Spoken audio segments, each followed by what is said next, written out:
सुंदरता का मूल्य। एक अति सुंदर महिला ने विमान में प्रवेश किया और अपनी सीट की तलाश में नजरें घुमाई।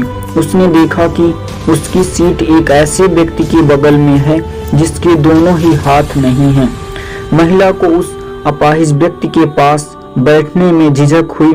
उस सुंदर महिला ने एयर होस्टेस से बोली, मैं इस सीट पर सुविधापूर्वक यात्रा नहीं कर पाऊंगी क्योंकि साथ की सीट पर जो व्यक्ति बैठा हुआ है उसके दोनों हाथ नहीं हैं।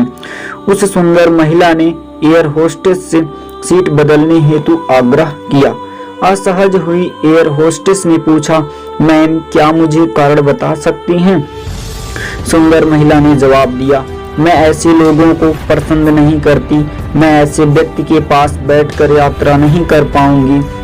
दिखने में पढ़ी लिखी और विनम्र प्रतीत होने वाली महिला की यह बात सुनकर एयर होस्टेस अचंभित हो गई। महिला ने एक बार फिर एयर होस्टेस से जोर देकर कहा कि मैं उस सीट पर नहीं बैठ सकती, मुझे कोई दूसरी सीट दे दी जाए। एयर होस्टेस ने खाली सीट की तलाश में चारों ओर नजर घुमाई पर कोई भी सीट खाली नहीं दिखी।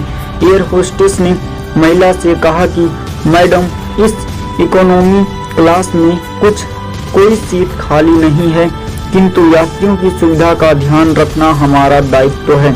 मैं विमान के कप्तान से बात करती हूँ, कृपया तब तक थोड़ा धैर्य रखें। ऐसा कहकर एयर होस्टेस कप्तान से बात करने चली गई। कुछ समय बाद लौटने के बाद उसने महिला को बताया, मैडम आपको जो असुविधा हुई उसके लिए बहुत खेद है। इस पूरे विमान में केवल एक सीट खाली है और वह प्रथम श्रेणी में है। मैंने हमारी टीम से बात की और हमने एक असाधारण निर्णय लिया। एक यात्री को इकोनॉमी क्लास से प्रथम श्रेणी में भेजने का कार्य हमारी कंपनी के इतिहास में पहली बार हो रहा है।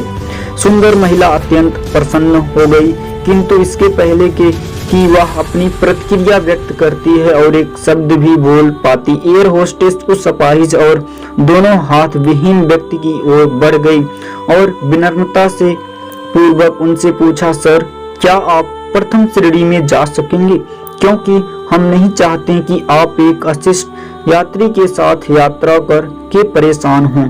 यह बात सुनकर सभी यात्रियों ने ताली बजाकर इस निर्णय का स्वागत किया। वह अति सुंदर दिखने वाली महिला तो अब शर्म से नजरें ही नहीं उठा पा रही थी। तब उस अपाहिज व्यक्ति ने खड़े होकर कहा, मैं एक भूतपूर्व सैनिक हूँ और मैंने एक ऑपरेशन के दौरान सीमा पर हुए बम विस्फोट में अपने दोनों हाथ खोए थे। सबसे पहले जब मैंने इन देवी जी की चर्चा सुनी तब मैं सोच रहा था कि मैंने भी किन लोगों की सुरक्षा के लिए अपनी जान जोखिम में डाली और अपने हाथ खोए। लेकिन अब आप सभी की प्रतिक्रिया देखी तो अब अपने आप पर गर्व महसूस हो रहा है कि मैंने अपने देश और देशवासियों की खातिर अपने दोनों हाथ खोए। और इतना कहकर वह प्रथम श्रेणी में चले गए। सुंदर महिला पूरी तरह से शर्मिंदा होकर सर झुकाए सीट पर बैठ गई। अगर विचारों में उदारता नहीं है तो ऐसी सुंदरता का कोई मूल्य नहीं है। आपको वीडियो कैसा लगा?